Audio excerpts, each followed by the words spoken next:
Hello everyone, welcome back to the channel of Sarang Gujarati commerce academy. कैसे हो आप सब लोग? आई होप आप सब लोग बहुत अच्छे होंगे। सो गाइज, अभी तक मैंने आपकी 11th अकाउंट्स के 95 वीडियोस अपलोड किए हैं और जो भी मेरा वीडियो नंबर 95 था गाइज, तो वो वीडियो में मैंने आपके टेक्स्ट बुक का जो पेज नंबर 128 है उसके ऊपर एक कॉन्सेप्ट है जिसका नाम है बैंक एडवाइसेस एंड स्टेटमेंट, और उसके आगे आपका एक ट्रांसफर ऑफ अमाउंट, ऐसा दो कॉन्सेप्ट था, राइट। तो दोनों कॉन्सेप्ट के सिचुएशन में वहां पे हमको एग्जैक्टली किस तरीके से अकाउंटिंग करना होता है वो वहां पे मैंने आपके साथ डिस्कस कर लिया था, बराबर है ना। तो आज का जो भी मेरा वीडियो नंबर 96 होगा गाइस, तो आज के इस वीडियो में मैं आपके टेक्स्ट बुक का जो पेज नंबर 130 है उसके ऊपर एक कॉन्ट्रा एंट्रीज वाला जो कॉन्सेप्ट है ना वो अपन यहाँ पे देख लेंगे। देखो गाइस, ये जो कॉन्सेप्ट है ना ये आपका ये कैश बुक वाले पार्ट का लास्ट वाला थ्योरेटिकल चीज है। इसके बाद हमको डायरेक्टली क्या करना है, कैश बुक के जो भी हमारे क्वेश्चंस है वो सारे क्वेश्चंस को अपन वहां पे इमीडिएटली स्टार्ट कर देंगे। एक्चुअली थोड़ा सा मुझे बीच में गैप गिर गया, 15-16 दिन मैं लेक्चर नहीं डाल पाया क्योंकि वहां पे थोड़ा सा शादी वगैरह था, तो वो सारी चीजों की वजह से मैं नहीं कर पाया। लेकिन डोंट वरी, इसके आगे मैं आपके जो भी लेक्चर जैसे मैंने आपको कमिट किया है उस हिसाब से मैं वहां पे आपको अपलोड वो करवा के दे दूंगा, ठीक है। तो चलो अपन जल्दी से यहाँ पे स्टार्ट कर लेते फिर। तो देखो यार, सबसे पहले ना यहाँ पे आप ये समझ लो कि कॉन्ट्रा एंट्रीज होता क्या है। मैं वापस बोल रहा हूँ, जब भी मैं आपको थियोरेटिकल चीजें पढ़ाऊंगा तो सबसे पहले मैं क्या करूंगा, वो जो कॉन्सेप्ट है उसको मैं आपको एक्सप्लेन करूंगा और उसके बाद अपन जो भी टेक्स्ट बुक के अंदर का कंटेंट है वो सारी चीजें अपन यहाँ पे एक बार गो थ्रू कर लेंगे, ठीक है। तो देखो यार, सबसे पहले आप कॉन्ट्रा एंट्रीज मतलब क्या होता है समझ लो। कॉन्ट्रा एंट्रीज मतलब है ना गाइस कि ऐसा ट्रांजैक्शन होता है जो ट्रांजैक्शन में आपका कैश वाला जो एलिमेंट है वो भी आपका अफेक्ट होगा और जो आपका बैंक वाला एलिमेंट है वो भी अफेक्ट होगा। मतलब कॉन्ट्रा एंट्रीज में आपकी कैश और आपका जो बैंक अकाउंट है दोनों एक साथ क्या होता है बोलो, वहां पे हिट होता है, ठीक है। तो देखो अभी इसके अंदर क्या लिखा है, certain transactions affects cash account and bank account simultaneously. मतलब क्या कि हम एक आधा कोई ट्रांजैक्शन करेंगे, जैसे कि फॉर एग्जांपल मैं आपको बताता हूं, मान लो कि मैंने अगर मेरे बैंक अकाउंट में पैसे को डिपॉजिट किया या मान लो कि मैंने मेरे बैंक अकाउंट में से पैसे को विड्रॉ किया, तो ये जो भी चीज है यहाँ पे मेरा कैश भी क्या हो रहा है बोलो, अफेक्ट हो रहा है और मेरा यहाँ पे बैंक अकाउंट भी अफेक्ट हो रहा है। तो जब भी कैश और बैंक दोनों चीजें अफेक्ट होगी उसको अपन क्या बोलते बोलो, कॉन्ट्रा एंट्रीज बोलते हैं। आगे देखो क्या दिया यहाँ पे, it may decrease the cash balance और इंक्रीज द बैंक बैलेंस। सीधा है ना यार, कि जैसे फॉर एग्जांपल मान लो अगर मैं बैंक में पैसे को डिपॉजिट कर रहा हूं, बराबर, तो जब भी मैं बैंक में पैसे को डिपॉजिट करूंगा तो मेरे पास से तो कैश क्या हो जाएगा बताओ, कम हो जाएगा, जाएगा। और बैंक में पैसा डिपॉजिट कर रहा हूं मतलब बैंक में पैसा आ रहा है, मतलब बैंक का बैलेंस बढ़ेगा। तो इतना याद रखना माय डियर कि जब भी अपना कॉन्ट्रा एंट्रीज होता है ना, तो कॉन्ट्रा एंट्रीज के केस में मेरा कैश का जो बैलेंस है वो एक तो कम होगा और बैंक का बैलेंस बढ़ेगा, या ऐसा भी हो सकता है कि बैंक का बैलेंस कम हो रहा है, कैश का बैलेंस बढ़ रहा है। अपन जब भी आगे जाएंगे थोड़ा थोड़ा तो अपन सारी चीजें वहां पे देख लेंगे। सिर्फ इतना याद रखो कि कॉन्ट्रा एंट्री में कैश का बैलेंस चेंज हुआ तो बैंक का भी बैलेंस क्या होता है बोलो, चेंज हो जाता है, ठीक है।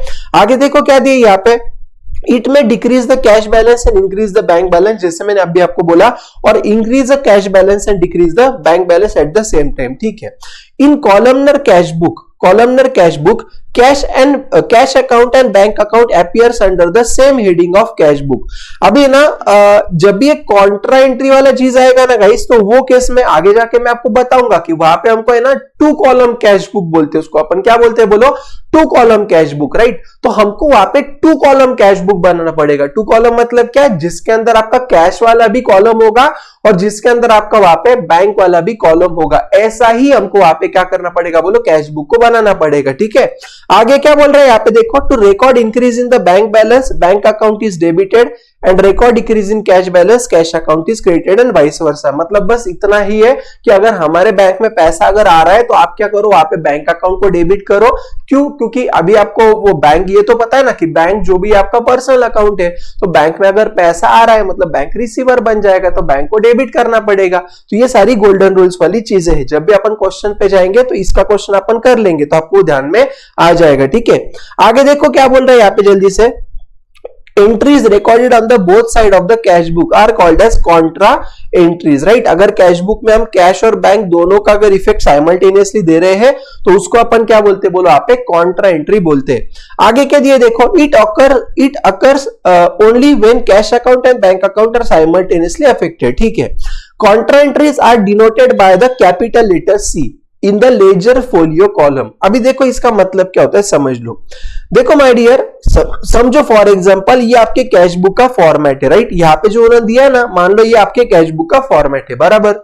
अभी अगर यहाँ पे आप देखते रहेंगे तो यहाँ पे आपको लेजर फोलियो, एलएफ मतलब क्या, लेजर फोलियो वाला आपको दोनों साइड में, डेबिट साइड में भी और क्रेडिट साइड में भी यहाँ पे आपको एक कॉलम दिखेगा। आई होप आप ये देख पाते रहेंगे ना। तो अगर आप वहां पे देखोगे तो उन्होंने देखो लेजर फोलियो में यहाँ पे सी सी सी सी ऐसे लिखा हुआ है, दिख रहा है आपको। तो इतना समझ लो यार कि जब भी आप वहां पे कॉन्ट्रा एंट्री वाले ट्रांजैक्शन को रिकॉर्ड करोगे ना, मतलब आप ऐसे ट्रांजैक्शन को जहां पे कैश और बैंक दोनों है, ऐसे ट्रांजैक्शन का जब भी रिकॉर्ड होगा ना कैश बुक में, तो वो टाइम पे हमको वो कॉन्ट्रा एंट्री को कैपिटल सी वाले लेटर से क्या करना पड़ता है बोलो, आप डिनोट करना पड़ता है। ये क्यों करने का, क्योंकि हमको ये समझता है कि ये जो सी है ना, ये सी मतलब हमारे कॉन्ट्रा एंट्रीज यहाँ पे हमने रिकॉर्ड किए हैं, ठीक है। तो कॉन्ट्रा एंट्रीज को शो करने के लिए अपन क्या करते बोलो, आप सी वाले कैपिटल लेटर से वहां पे अपन उसको हाईलाइट करते हैं, ठीक है। आगे देखो क्या लिखा है यहाँ पे जल्दी से। अभी उन्होंने आगे यहाँ पे बोला है मुझे situations under the contra entries take place, मतलब क्या ऐसे कौन से सिचुएशंस होते हैं जहां पे हमारा कॉन्ट्रा एंट्री आता है। तो एकदम आसान है, बिल्कुल टफ नहीं है। जैसे मैंने आपको बोला था कि नहीं, कि मान लो अगर मैं क्या कर रहा हूं बताओ, कि मेरे बैंक अकाउंट में अगर मैं पैसे को डिपॉजिट कर रहा हूं, तो ऑब्वियसली यार अगर मैं मेरे बैंक अकाउंट में पैसे को डिपॉजिट कर रहा हूं मतलब मेरे पास से पैसा जाएगा और बैंक में वो पैसा आएगा, है क्या नहीं बताओ। तो ये केस में मेरा क्या हो जाएगा बोलो, यहाँ पे कॉन्ट्रा एंट्री आएगा। दूसरा क्या बोल रहा है वो, cash withdrawn from the bank for office use, मतलब मैंने क्या किया बताओ, मैंने मेरे खुद के यूज के लिए मेरे बैंक में से पैसा निकाला, जिसको अपन ऑफिस यूज है, माय मिस्टेक, यहाँ पे पर्सनल यूज नहीं, पर्सनल यूज रहता तो ड्राइंग्स बोला रहता, ठीक है। ऑफिस यूज बोले, ऑफिस यूज मतलब क्या, कि बिजनेस के लिए हमने बैंक में से पैसे को विड्रॉ किया, या bearer a cheque received on the previous date and deposited. मतलब इतना समझ लो यार कि अगर कोई भी ऐसा ट्रांजैक्शन है ना जो आपके कैश और बैंक दोनों साथ में हो रहा है, तो वो सारी चीजें अपन उसको क्या बोलते हैं, कॉन्ट्रा एंट्री बोलेंगे, ठीक है। ये बेयरर चेक उन्होंने क्यों लिखा है मालूम है, क्योंकि बेयरर चेक को अपन वहां पे कैश ही एज्यूम करते हैं। मैंने आपको लास्ट टाइम पे बोला था बेयरर चेक मतलब कैश ही होता है, ओके। आगे देखो, अभी accounting treatment for contra entries are as under. अभी देखो यार यहाँ पे ना उन्होंने हमको कुछ ट्रांजैक्शन दिया, राइट। जैसे for example cash deposited into bank, बराबर। तो ये केस में हमको वहां पे सबसे पहले एक बात समझ लो यार, कि जब भी आप वहां पे कैश बुक बनाते हो ना, तो कैश बुक बनाने के लिए जो कैश बुक है ना अपना, तो cash book as good as your ledger account ही है। कैश बुक आपका लेजर जैसा ही है, ठीक है। सिर्फ आपको क्या याद रखना है मालूम है क्या, कि जब भी आप वहां पे कैश बुक में रिकॉर्ड करोगे ना, तो सबसे पहले वहां पे आपको उसका जर्नल एंट्री आना चाहिए, क्योंकि जब तक आपको उसका जर्नल एंट्री नहीं आएगा ना, तब तक वहां पे आपको उसको रिकॉर्ड या पोस्ट करना डिफिकल्ट जाएगा, ओके। तो प्लीज यहाँ पे ध्यान दो। सबसे पहले उन्होंने क्या बोले यहाँ पे, कैश डिपॉजिटेड इनटू बैंक, मतलब मैंने क्या किया बताओ, कि मेरा जो भी बैंक अकाउंट है, तो मैंने मेरे बैंक अकाउंट में वहां पे कैश को डिपॉजिट किया, राइट। तो इसका मतलब क्या हो जाएगा बोलो, कि मेरे बैंक में वहां पे पैसा जाएगा, है ना। तो मुझे एक बात बताओ, समझो फॉर एग्जांपल मैंने बैंक में अगर कैश डिपॉजिट किया, मतलब बैंक में पैसा आया, तो बैंक में पैसा आया मतलब बैंक को डेबिट करो, और हमारे पास से तो कैश गया ना, तो मैं क्या करूंगा, यहाँ पे कैश को क्रेडिट कर दूंगा, याद रहेगा पक्का। तो जब भी कैश डिपॉजिटेड इनटू बैंक ये वाला जब आएगा, तो वो केस में आपका वहां पे एंट्री क्या आएगा बताओ, bank account debit to cash account, क्या आएगा बोलो, bank account debit to cash account आएगा, ओके। अभी आगे देखो जल्दी से, cash withdrawal from bank for office use, बराबर है क्या।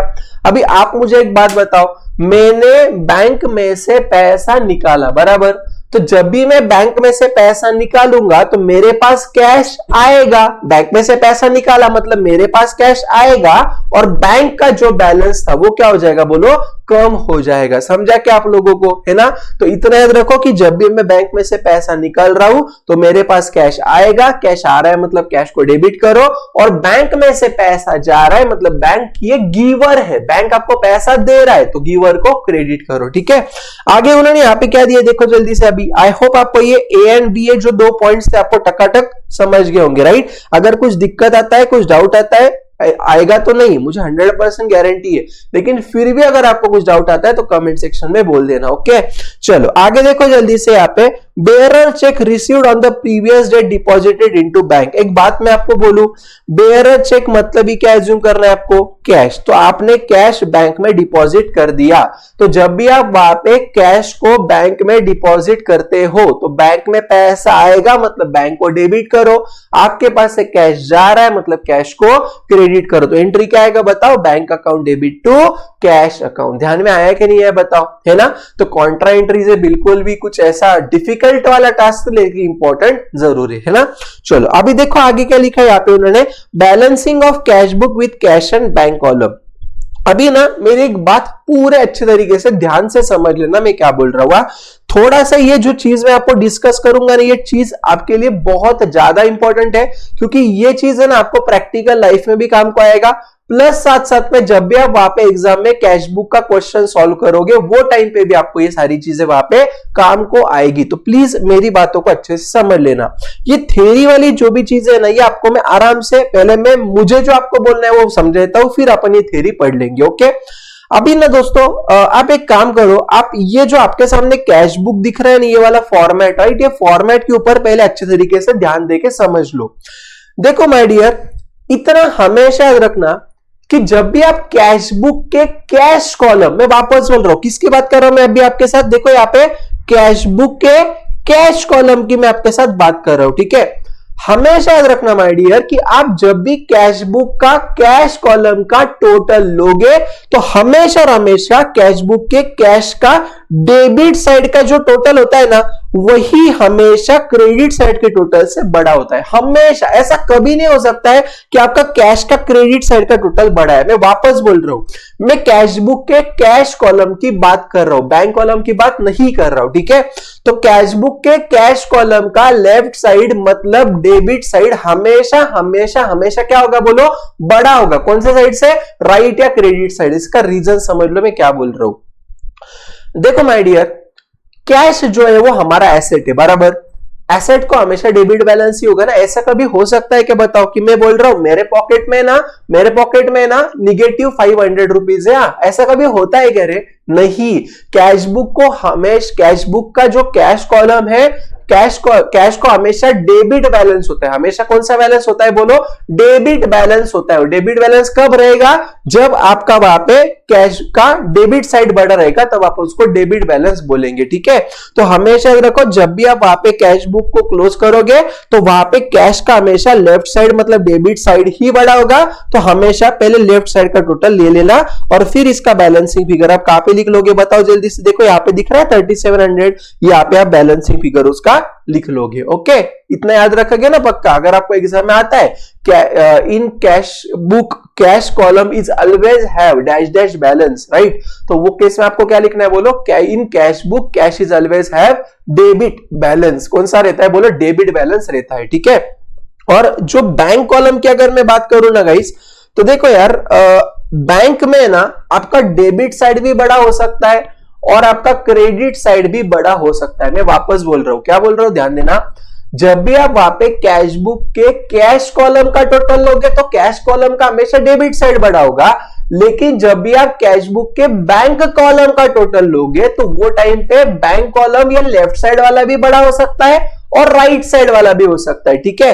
अभी इतना याद रखना कि अगर कैश बुक के बैंक कॉलम का अगर लेफ्ट साइड बड़ा है मतलब हमारे बैंक में पैसे है, राइट। डेबिट बैलेंस मतलब क्या, हमारा बैंक में क्या है बोलो, बैलेंस है। याद रहेगा पक्का इतना। लेकिन अगर मान लो फॉर एग्जांपल कैश बुक के बैंक कॉलम का अगर क्रेडिट साइड बड़ा होगा ना, क्रेडिट साइड, तो उसको अपन बोलते हैं वहां पे बैंक ओवरड्राफ्ट। उसको अपन क्या बोलते हैं बोलो, बैंक ओवरड्राफ्ट बोलते हैं, ठीक है। तो इतना दो चीजें मैंने आपको जो बोला ना उसको पक्का अच्छे से याद रखना। ओके, चलो अभी देखो यहाँ पे उन्होंने क्या लिखा है आगे। यहाँ पे उन्होंने दिया है फिर, since the amount of cash in hand is always more than और equal to the payment the total amount receipt should be more than total payment side. तो मैंने आपको वही तो बोला ना कि कैश बुक का हमेशा लेफ्ट साइड या कैश बुक का नहीं, कैश बुक के कैश कॉलम का हमेशा लेफ्ट साइड या डेबिट साइड या उसको रिसीट साइड भी बोलते हैं, इतना याद रखो। कैश बुक का जो लेफ्ट साइड होता है ना उसको रिसीट साइड बोलते हैं, तो वही हमेशा क्या रहेगा बोलो, ज्यादा रहेगा in case of cash column, ठीक है। लेकिन उन्होंने बैंक में क्या बोला, यहाँ पे देखो बैंक कॉलम में यहाँ पे bank is a personal account, ठीक है। It can have debit balance और क्रेडिट बैलेंस, ये डेबिट बैलेंस भी हो सकता है और क्रेडिट बैलेंस भी वहां पे हो सकता है, ठीक है ना। तो यही सारी चीजें यहाँ पे उन्होंने थ्योरेटिकल डिस्कशन में दे दी। एक बार अब इसको गो थ्रू कर लेना गाइस, ये कुछ बहुत बड़ा डिफिकल्ट टास्क नहीं है, ओके। चलो अभी आगे उन्होंने यहाँ पे मुझे दिया टाइप्स ऑफ बैंक अकाउंट, क्या दिया बताओ जल्दी से। यहाँ पे उन्होंने मुझे टाइप्स ऑफ बैंक अकाउंट उन्होंने यहाँ पे मुझे दिया है, ठीक है। अभी देखो यार, टाइप्स ऑफ बैंक अकाउंट का मतलब क्या होता है मालूम है क्या, कि हम जो भी वहां पे बैंक में पैसा रखते हैं या हम जो भी बैंक में पैसे को डिपॉजिट करते हैं ना, तो वो केस में वहां पे हमारे 3 प्रकार के 4 प्रकार के, ठीक है। कितने प्रकार से, मतलब 4 प्रकार के यहाँ पे क्या होते हैं बोलो, बैंक अकाउंट होते हैं, राइट। जनरली 3 प्रकार के ही है और ये तीसरे फिर इसमें 2 टाइप एक्चुअल में होता है, लेकिन ठीक है आपके टेक्स्ट बुक में अलग अलग दिया है, तो अपन 4 प्रकार के समझ लेंगे। तो पहला यहाँ पे उन्होंने कौन सा बोले, हमको करंट अकाउंट दिया है और दूसरा उन्होंने यहाँ पे हमको सेविंग अकाउंट दिया है, बराबर। तो अभी प्लीज अच्छे से ध्यान देना मैं क्या बोल रहा हूं। सबसे पहले करंट अकाउंट, राइट। तो मैंने आपको बोला था ना ये कि जब भी मैं आपके साथ वहां पे करंट अकाउंट की बात करूंगा तो करंट अकाउंट हमेशा बिजनेसमैन प्रिपेयर करता है, ठीक है। या बैंक में अगर आपको करंट अकाउंट ओपन करना होगा तो आपका वहां पे बिजनेस होना चाहिए, अगर आपका बिजनेस नहीं होगा तो आप वहां पे करंट अकाउंट ओपन कर नहीं सकते, ओके। तो इतना याद रखना माय डियर कि जो भी आपका, मैंने आपको बैंक ओवरड्राफ्ट अभी एक चीज बोला था ना 2 मिनट पहले, तो बैंक ओवरड्राफ्ट ये जो कॉन्सेप्ट है सिर्फ और सिर्फ आपके करंट अकाउंट में ही आता है। क्या बोला मैंने, करंट अकाउंट में ही आपको कौन सा फैसिलिटी मिलता है बोलो, बैंक ओवरड्राफ्ट का फैसिलिटी मिलता है, और बाकी के किसी भी इसमें आपको वहां पे मिलता है। जैसे सेविंग अकाउंट में आपको बैंक ओवरड्राफ्ट का फैसिलिटी मिलता है क्या बोलो, नहीं मिलता, इतना याद रखना, ठीक है। फिर दूसरा आपका सेविंग अकाउंट, तो यहाँ पे जैसे मैंने आपको बोला सेविंग अकाउंट कौन बनाता है, तो जिसको रेगुलर या फिक्स्ड इनकम है या जो नॉन बिजनेसमैन वाले पर्सन है, राइट, वो सारे के सारे लोग क्या करते बताओ जल्दी से, यहाँ पे मुझे सेविंग अकाउंट को प्रिपेयर करते हैं। उसके आगे है हमारा यहाँ पे fixed deposit account. Fixed deposit account मतलब क्या रहता है बताओ, कि जब भी आप किसी भी फिक्स्ड पीरियड के लिए, जैसे 3 साल 5 साल 10 साल के लिए आप आपका पैसा बैंक में वहां पे डिपॉजिट करके रखते हो, इन्वेस्ट करके रखते हो, उसको अपन क्या बोलते बोले, जिसे फिक्स्ड डिपॉजिट अकाउंट बोलते, राइट। और इतना याद रखना कि जब भी आप कोई भी फिक्स्ड डिपॉजिट अकाउंट में पैसे को डिपॉजिट करते हो तो वो पीरियड खत्म होने तक आप उसके पहले पैसा बैंक में से विड्रॉ नहीं कर सकते। जैसे फॉर एग्जांपल मान लो कि एज ऑन 1 फरवरी मैंने समझो XYZ बैंक में समझो फॉर एग्जांपल 5 लाख रुपया का फिक्स डिपॉजिट किया, FD बोलते हैं उसको, राइट। तो 5 साल जब तक कंप्लीट नहीं होते तो उसके पहले मैं वहां पे पैसा नहीं निकाल पाऊंगा। कुछ सिचुएशन में निकाल भी सकते हैं लेकिन वो सारी चीजें अब भी रिलेवेंट नहीं, ओके। पर आगे यहाँ पे दिया उन्होंने रिकरिंग डिपॉजिट। रिकरिंग का मतलब होता है गाइस बार बार, रिकरिंग मतलब क्या, बार बार। जैसे जो भी सैलरीड पर्सन रहते हैं ना, तो वो क्या करते हैं हर मंथली, मतलब हर एक महीने को क्या करते बोलो, वो अकाउंट में एक स्पेसिफाइड अमाउंट हमेशा क्या करते बोलो, इन्वेस्ट करते रहते, ठीक है। तो ये सारी चीजों का हमारे अकाउंटिंग से कोई लेना देना नहीं है। हमारे लिए कोई भी अकाउंट रहने दो, सारी चीजों के लिए अकाउंटिंग के ऊपर जो हमने 2-3 एंट्रीज देखी थी ना, ये हमको वैसा ही करना है, ठीक है। तो ये फिक्स डिपॉजिट रहो या सेविंग रहो या करंट रहो, उससे हमको कोई लेना देना नहीं है। लेकिन यहाँ पे अगर अपन अकाउंटिंग कर रहे हैं तो अपन क्या एज्यूम करेंगे कि यहाँ पे बिजनेसमैन का करंट अकाउंट है। कौन सा एज्यूम करेंगे अपन, करंट अकाउंट है, ऐसे एज्यूम कर लेंगे, ठीक है। तो गाइस आज के लिए मैं यहाँ पे वीडियो को रोक रहा हूं। जो भी इलस्ट्रेशन नंबर 1 रहेगा ना, वो मैं आपको अगले वीडियो में वहां पे रिकॉर्ड करके दे दूंगा, ठीक है। सो आई होप गाइस कि जितनी भी चीजें मैं आपको यहाँ पे पढ़ा रहा हूं, आप सब लोगों को ये सारी चीजें बहुत अच्छे तरीके से समझती होगी। आपको कभी भी कुछ भी दिक्कत लगा, डाउट आए, तो आप मुझे कमेंट सेक्शन में बिंदास बोल देना। और आपके जितने भी फ्रेंड्स है, अगर आपको ऐसा लगता है कि वीडियो सच में अच्छा है, आपको जो भी मैं सिखा रहा हूं एकदम टकाटक तरीके से समझ रहा है, तो आप क्या कर देना, ये वीडियो को आपके फ्रेंड्स तक वहां पे शेयर कर देना। और अगर आप नए रहेंगे चैनल पे तो उसको सब्सक्राइब कर देना, ठीक है। तो गाइस मिलते हैं अगले वीडियो में, तब तक के लिए बाय बाय, टाटा।